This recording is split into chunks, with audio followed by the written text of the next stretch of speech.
nyankoniza konyo kumpoza prime radio sizo tuliza tulifena kumkutu gwa radio chenda mu mwaka muzamwenda kuleta Masaka chenda munya akamuza mukaga www.primary.ug tufundira ewala kuita ku mutimbagano kuita ku stream no muliza fampliza yesude mu bitundu FM jetokata bulungi kutero so tuliza kuita ku mutimbagano kuita ku www.primary.ug omulizo solo kwesa ekibanja radio garden website ne app ati feedback afe tujifuna ku namba ya 0737 aya kumachago nako wale program ya phone nakulo ayitambula paka sawa zibira mukagize tuntu era josinzo tuliza ngatokola Thursday December ati egero kutuingiza mwezi okwa kasambula ayisigade na kunyazoka kubanga bonna fomu zokulangirira sente meka zoyinza okwogera ku sente meka ezikumangibwa ekitongole mpuliza infection asina kubanjibwa okusobola okola reconciliation okugatagatta emisolo naddala omwago ebyensimige ekutambudde kunatera okugwako tubala nti sigadde nakunya naye ng'olwo baliddeko etwerabira nti kubeerako engasi egobererwa n'ebirala bingi so tunagenda okuva mu ganda lya wiiki ng'ate tutandika wiiki empya ampuliriza okwongera munafu okutandika omwaka ogw'ebyensimbi omulala ogera munafu tambuza ebintu zasimbweddwa ni programu yaffe nonakulwo paka samukageze tuntu Uganda era egase ku mawanga agensi yonna okwefumitiriza kubiragalalagala ebisinza okukosa ennyo emiti emityo ejjukira nti tumanya abaana bangi abatataganye mu ntegeera yaabwe n'abamu batusena okwekolako ebikko omulina okwetta so mulanga gukyali munene nnyo abutya abantu babulije basaana okuyambako naddala ku nkusa y'ebiragalalagala olw'ensonga nti ebifuusa addictive eri abaana effect abaana afe abasinga obungi basenseddwa nnyo ebiragalalagala naye ng'ekigendererwa ampuliriza olumu zoogerwako nga peer influence ebavubuka bannaabwe ng'egye babikolamu then n'abalala mpuliriza okubikoperera okusobola okutambuza obulamu so tugamba tutya tuvumire ebiragalalagala okusobola okuma generation ate genda okuddako naddala mu biseera bitali byewala waliwo amawulire gategatandise okubungesebwa naddala ku mikutu egyamukwanira wala kusinga mu gavumenti ya Rwanda kyaddaaki gavumenti evuddeyo neyesamula ebadde biyitikana ku bulamu bwa pulezidenti waabwe General Paul Kagame Rutagambwa ekiwandiiko ekyasose okufulumizibwa impact ekikikwangala tukiyita ekiriko enfuufu fake news kyabadde kitegeeza nga President Paul Kagame bwali ku ndiri era nga nabwe kityo okubula mu bantu ba bulijjo si mulamu bulungi era kikomezaawo kiri kitwawulira mujjukira mu biseera biri ebyalumimama gwe COVID-19 ekiseera ekyampuliriza olwera wegayitinga nabwe gati abasajja bali batitebuti bulamu bwabwe zikankubulire bwewegendereza ennyo obulamu ate naawe obeera obulina kifaananizako ng'omuntu agamba nti teriyo omuntu afa kugumiikiriza naye ate abafa nga bapapa bangi nti abantu abapapa bafa nnyo kubanga balinamu kali bakinayo kyankimizi naye neyegendereza wawulira ekibwatuka n'agenda yakukuma wansi w'emmeeza olwenzuka nti musajja mutiitiizi naye ate bw'obala emyaka gy'alidde ku nsi gibeera mingi ey'enjawulo General Paul Kagame Rutagambwa amawulire gasooka kuyitingana obuseera bya COVID-19 2020 ne bannansi bennyini ab'ensi eya Rwanda naye nga bawangalira mu mawanga nga Uganda bali beekuba obwama nti twagafunye amatuufu omusajja COVID yamusenkenya dde naye bakyaganye kutegeeza nsi bwe yaddamu n'alabikako eri ensi kati then buli muntu yali yeebuuza nti wa plastic surgery oba yoli yennyini so President Paul Kagame emyaka 67 yasemba okulabikako mu lujjudde lw'abantu ngenda kusa omwezi 6 guno omwezi ogw'omukaaga era nga bagamba nti ebyayise ku mukutu ogwa X watusena okuteekayo ekiwandiiko ekitongole kibayise ekitongole nga kiva mu Rwanda Defence Force kyabaleke na kusomesa 23 June 2025 enga kitegeeza nti omwagala w'abangi Gino Paul Kagame byasaba bikutuka esimula bulungi yakutuuse bagenti anede sikituufu era mbompimpi waliwo n'omu yategeeza nti nga omanyi abantu boogera waliwo omunyarwanda omu agamba nti awangalira Canada yesinga munnaffe okuteeka omunnyo mu supu inategeeza nti pulezidenti waabwe ayina kye bayita brain injury era mu kujjanjaba mu ggwanga erya Bugirimaani era nga ye yali akootinga nti waliwo omukungu wa gavumenti ya Germany yabategeezezzaako ku mawulire ageefaananyiriza bwe gatyo. So gavumenti ya Rwanda kuyita mwogezi waayo Yolande Makolo bategeeza nti tewaliwo okweraliikirira ebongeesebwa si bituufu kituufu bagamba nti bagenda nti president muntu ng'abalala yalina bwe kitu yeetaaga obudde okuwummulamu awummuddemu talina mutawaana gwonna akondoza kalikirya muganda wange Kenya okwekalakaasa ampuliriza ng'abantu bagamba nti president Ruto ave mu buyinza kukyalemeddeko era ndowooza president wa Kenya musajja Katonda ono abadde mu ntebe naye nga agitudde mu matiitiiri olw'engeri bannansi bamubojjeza ku luwonzi okuyita mu nsonda ezitali zimu ejjukira nti emigendo ya president lwakuba nti bagamba nti embeera bwe beenyigiriza omuntu eyasuze enjala ate bw'omugamba nti ebbeeyi y'emmere erinnye tusobole okusasula amabanja ge tulina oyo ayinza okufumita akambe oba omuliraanyi kubanga kyoyogerako ye aliko empty stomach ate ebiteeso by'oleeta bimusembezaayo okufuna mmyeyo eyinza okuba ng'eddako kati nabwe kityo pulezidenti ono yajja n'ekigendo musajja Katonda ono kagati katukyuse ebyenfuna by'ensi tomanya Kenya ajja kwesiima nga yeeyambulula amabanja agirina mu gavumenti ya China abalina kumpi bw'ogategata kumpi obugagga bwa Kenya kumpi bwonna buli mu ssente neewole bayita GDP kati nga nabyo kitegeeza nti abasajja balina okukola ennyo bagendeze ku bbanja then babeere ne full control kutuyinza okwogerako ekyekonomi yaabwe ebyavamu okwekalakaasa abavubuka abatiini Generation Z abamuviirako munnaffe ate okuta enteekateeka ze yali amaze okuleeta omusajja Katonda yajjanga omuganzi ku mannya ge bamukazaako eri Survivor bamuyita Zaakayo abalala bamuyita Kasongo omuyiribi Hasla omutunzi w'enkoko ensonga ate abamu amukkiriza mu bagamba nti Deputy Jesus era bamuyita Nabbi na Prophet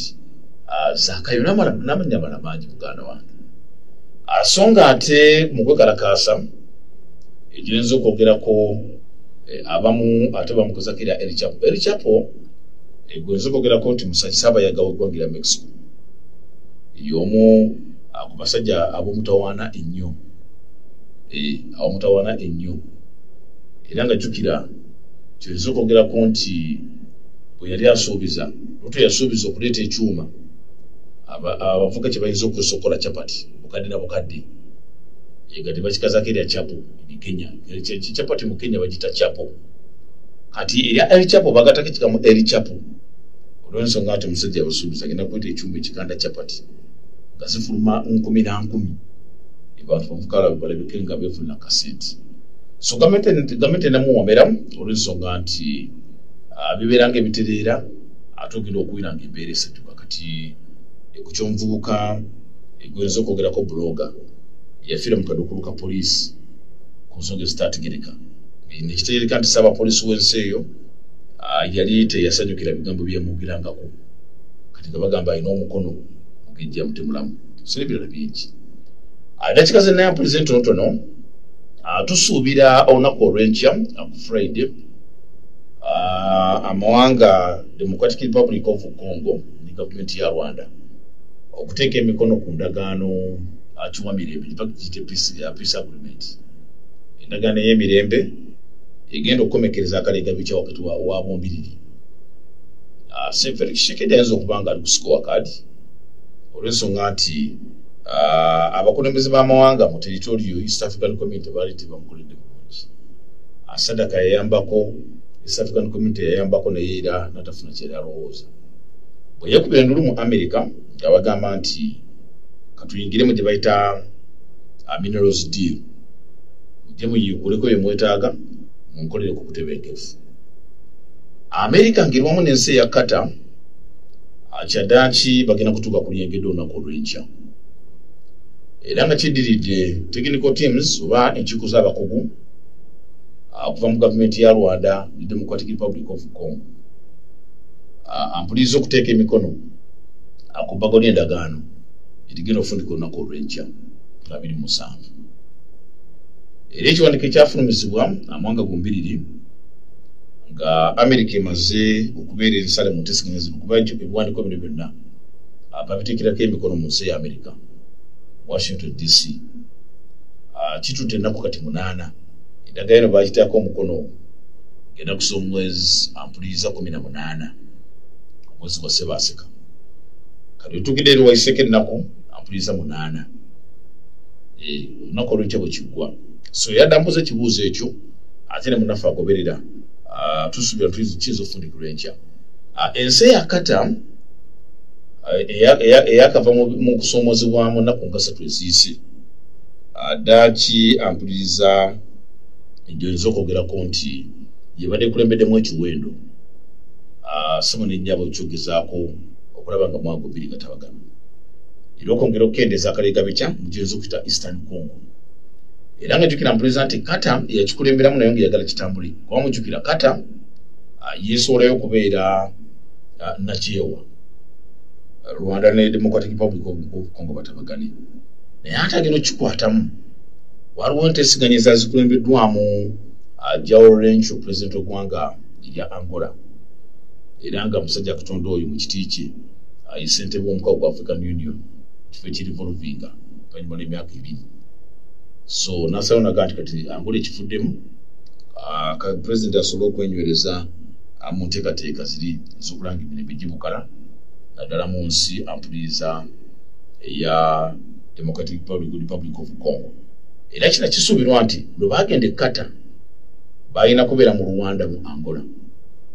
Naye nga bw'omanyi nti omunene waaba akoseza eddoboozi ate kati Ssemazinga Africa bamubuusa amaaso.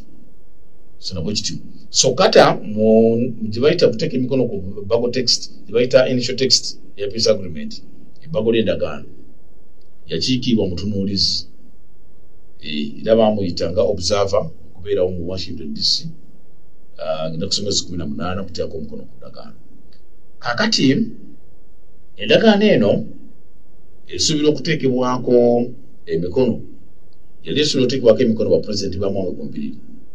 owa Rwanda Paul Kagame ne Felix Tshisekedi Tshilombo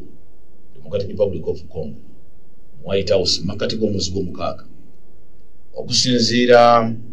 ku nnambika y'ebigenda okugobererwa declarational principles naddala ku byateekebwako emikono baminisita b'ensonga z'amawanga ag'ebweru abasooka okutula ngenda kusa omwezi 25 omwezi gwa April era ogw'omwaka guno. Naye kyategerekeka nti okuteekako emikono kwakandaliiramu olw'ensonga nti abali mu mulimu gw'okutabagana ba negotiators balina okutuuka ku kye bayita realistic and win-win peace agreement nti bireme kubeera byakiguumaaza ng'ente eri okumpi n'ekyoto gye balowooza nti bwebesa ebeera ekumamu. Kati baga nti baali baagala batuuke mu ndagaano egenda okukola ebintu ebyenkalakalira okusinga ebigenda okufaanananga. Era nga nabwe kityo byalina okukakasibwa baminisita b'omawanga gombiriri then oluvannyuma ate abakulembeze b'amawanga bombiriri nabo bateeka emikono. Era nkisuubirwa nti President Donald Trump yali agenda kubeerawo ng'omujulizi mu nteekateeka ezo. So Donald Trump ampuliriza ekisanja kino ekyokubiri ate atambidde nnyo mu nkola ya arbitration kwegezaho okusembeza ekifaananyi kya Amerika kyasikayo tutambulire mu nteekateeka ez'emirembe. Era nakiri ekyabadde Iran Amerika bwe yeeyazise Israel amaanyi ng'ekozesa B2 stealth bomber okasuka bomu eri gye bayita bunker buster bomb nti kayiikuuzi atuuka eri wansi musajja yalaga nti katusanyewo nuclear tukiveemu era mujjukire bamwe balumbye enkambi ya Udaid eri ya Qatar ampuliza ekiyinza okugerako ekyabaddewo ku ntandikwa kwa BTN kati kyayongera okulaga nti Amerika kyadde kigisuubirwamu nti yabadde esobola okutunduza omudu mu nsi ya Iran n'esigo kyabadde era emboozi zatandise okuvaayo nti tulowooza ku ceasefire tuteeke wansi ebyokulwanyisa atulondoole ate embeera bweyinza okubeera kati ekyo kikyabaddewo muganda wange ekikyaza oluvannyuma kakati tuyingire mu kyebayita comprehensive deal tulabikinga kutambula so tujjukira nti eno ebbago ly'endagaano erigenda okuteekebwako omukono olunaku olw'enkya amanyi okutambuza wano wali okwongera okunyweza emboozi zaffe minisita akwatibwako ensonga z'amawanga ag'ebweru wa Amerika ampuliriza y'omu ku abo abasuubira okubeera ku nteekateeka zino olw'ensonga nti kirina okuggwa era ng'emikono egyateekebwako gyaliko ba undersecretary bweyinza okugerako abakungu minisitule ya Amerika ensonga z'amawanga ag'ebweru era nga bagamba nti okuteeseganya at least kuvuddemu katuyingire mu mirembe egigenda okutebenkeza ebyobufuzi ebyokwerinda asako n'ebyensuubulagana ensi yonna erinza okulaba nga Tshisekedi agwanganako mu kafuba ne Kagame naye nga boogera ekintu kimu tukanyiza kukibaita emirembe embeera munaffe etambule so era mu ngeri y'emu waliwo mulimu n'akawaayiro akagenda okuwa omukisa ababudami abadduka mu nsi ya Congo oba namwanga gombiri buli muntu okudda ewuwe ate afune embeera ey'akalembereza kubanga bannansi ba Congolese beebuuza lwaki